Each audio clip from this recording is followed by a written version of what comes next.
During the month of February, MBR Ministries will be airing an extremely serious and very important topic, uncovering to you the truth about how they have used and sadly still use many so-called blacks to do their evil bidding and sell your own people out.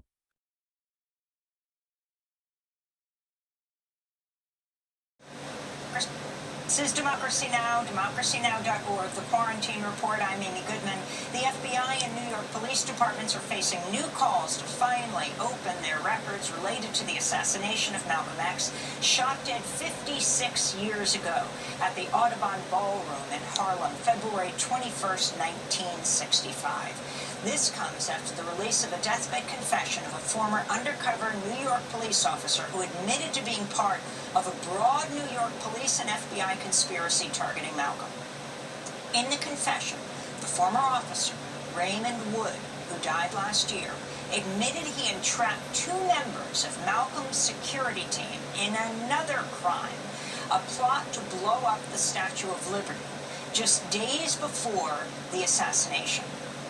On Saturday, Ray Wood's cousin Reggie Wood read the letter at a news conference at the Shabazz Center in Harlem.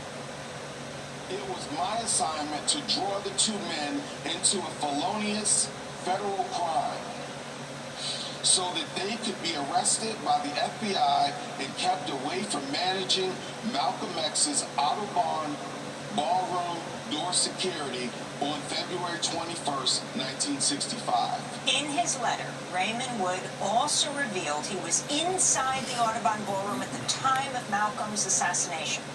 At least one other undercover New York police officer, Gene Roberts, was also inside after infiltrating the security team of the Organization of Afro-American Unity, the group Malcolm founded after leaving the Nation of Islam. Both officers, Wood and Roberts, were part of the Bureau of Special Services and Investigations, or BOSSI, a secretive political intelligence unit of the NYPD nicknamed the Red Squad. Following Malcolm's assassination, police arrested 3 members of the Nation of Islam for his murder, but questions about the guilt of the men have lingered for decades. In his letter, Raymond Wood openly says one of the men, Thomas Johnson, was innocent and was arrested to, quote, protect my cover and the secrets of the FBI and the NYPD, unquote. Ray Wood's letter echoes claims in recent books by Manning Marable and Les Payne that some of Malcolm's actual assassins were never charged. In a moment, we'll be joined by Raymond Wood's cousin Reggie Wood, who released his deathbed confession. But first, I want to turn to the words of Malcolm X himself, speaking after his home in Queens was firebombed just a week before his assassination, February 14th, 1965. My house was bombed. It was bombed by the Black Muslim movement upon the orders of Elijah Muhammad. Now, they had come around, so they had planned to do it from the front and the back so that I couldn't get out. They covered the front completely, the front door. Then they had come to the back, but instead of getting in directly in the back of the house and throwing it this way, they stood at a 45-degree angle and tossed it at the window, so it glanced and went onto the ground. And the fire hit the window, and it woke up my second oldest baby. But the fire burned on the outside of the house. But had that gone through that window, it would have fallen on a 6-year-old girl, a 4-year-old girl, and a 2-year-old girl. Now, I'm going to tell you, if it had done it, I'd taken my rifle and gone after anybody in sight. I would not wait. And I say that because of this.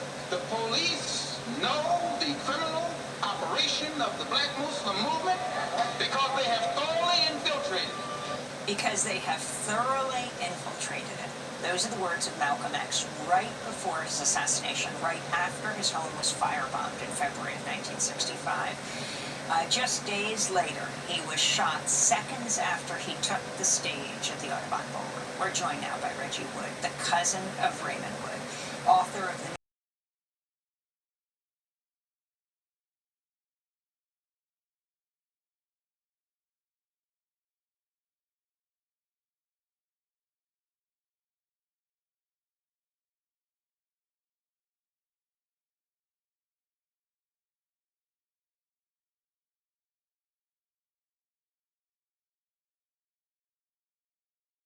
We want to thank all of you for taking the time out of your day to stop by and listen to our truth videos.